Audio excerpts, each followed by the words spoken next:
माधवी जी देखिए, चुनाव के 4 फेजेस निकल चुके हैं। हाँ जी। और अब 5वां, 6ठा, 7वां 3 फेज और बाकी है। हाँ जी। आप एक लक्ष्य पूरा करके हैदराबाद से आ गई हैं और अब आप दिल्ली पहुंची हैं। हाँ क्या विचार है आपके? दिल्ली तो वैसा इस देश का कैपिटल है, राजनगरी है, तो हम यही चाहते हैं कि अब की बार दिल्ली भी ऐसा भाजपा और नरेंद्र मोदी का नाम लेकर गूंज पड़े कि हम 400 पार दिल्ली से भी आंकड़ा लेकर निकलेंगे। माधवी जी, जब आपकी बात आती है तो कहते हैं लोग, आपके विरोधी खास तौर पर, माधवी जी तो आर्टिस्ट हैं, माधवी जी तो हाँ भरतनाट्यम डांसर हैं, माधवी जी तो कलाकार हैं, बट माधवी जी जब से पॉलिटिक्स में आई हैं वो कहने लगी ये ड्रामा क्वीन है। अक्सर ऐसे ही होता है कि जिन लोगों के पास मुद्दे नहीं होते हैं तरक्की का, जिन लोगों के पास आगे बढ़ने की क्षमता नहीं होती है, तो वो लोग क्या करेंगे? जिनके पास क्षमता है उनके बारे में गलत बात करना ही क्षमता बनाकर आगे बढ़ते रहते हैं। हमको इनसे कोई लेने देना नहीं है, ना ही इनके बात हमारे कान में पड़ते हैं। नहीं, ये जो विरोधी हैं वो ये कहते हैं कि आप कुछ दिन के लिए सनसनी फैलाने आई थी, अब चुनाव हो गया है, काम भी खत्म हो गया है। काम तभी शुरू हुआ है जी, उनके लिए खत्म हुआ लग रहा है, काम तभी शुरू हुआ है।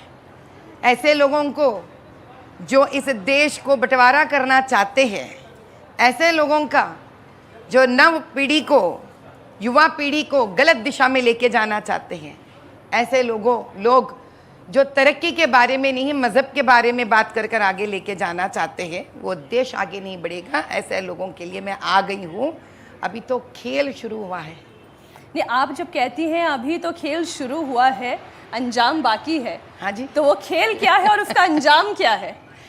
सच्चाई को सामने लेके आने का, झूठ के ऊपर से पर्दाफाश करने का और न्याय दिलाने का प्रजा को, जो हमारे मोदी भाई करते आए हैं, हम उनके नक्शो कदम पे चलने वाले हैं।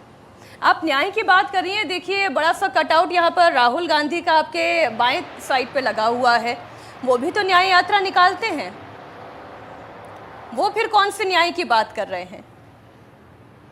आज की कोई मुझसे पूछ रहे थे मुंबई में कि हमारे राहुल गांधी जी को भी उनकी माता जी सौंप रही थी बरेली में लोगों को, तो ये मेरी सोच और समझ के बाहर है कि कोई राजनीति में भी किसी को सौंपते हैं क्या कॉन्स्टिट्यूएंसी में? तो इनका न्याय क्या है जो खुद डटे नहीं ठहर पाते हैं? ये क्या न्याय दे पाएंगे लोगों को जब खुद के एक कॉन्स्टिट्यूएंसी जब चुनते हैं तो वहाँ पे स्वयं आके बोल नहीं पाते हैं, उनका मम्मा उनका रिकमेंडेशन करना पड़ता है। मैं तो पहली बार देख रही हूँ कि हम तो बहुत नए हैं राजनीति में, हमारा आकर किसी ने रिकमेंडेशन नहीं किया, हम अपने बलबूते पे ठहरे थे। तो जो राजनीतिज्ञ परिवार से आते हैं तो इनको ऐसी एक सपोर्ट मम्मा से चाहिए, तो लोगों को क्या न्याय दे सकेंगे? आप ही बताइए, मेरा तो सोच से बाहर है ये बात। आप राहुल गांधी की बात कर रही हैं, आज मैं आपको सुन रही थी, आप तो ये भी कह रही हैं कि अभी राहुल गांधी और प्रियंका गांधी को बात कैसे करनी है वो तरीका भी सीखना होगा।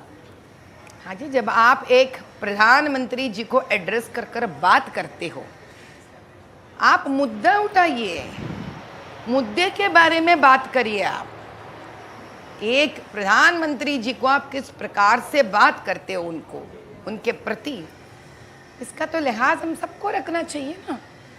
ऐसे नहीं कि आप मुंह में जो आए उनके प्रति आप बात करते चले जाएंगे। बड़े बुजुर्गों से कैसा बात करना चाहिए ये भी तो उनको जानना चाहिए। और क्या किया उन लोगों ने, बताइए कांग्रेस ने क्या किया? मैं स्वयं बताती हूँ, जो मेरा ही खुद का राज्य ले लीजिए, इतने सारे वादे कर कर मुकर गए ये लोग और देश को मजहब के नाम से बांटना चाहते हैं।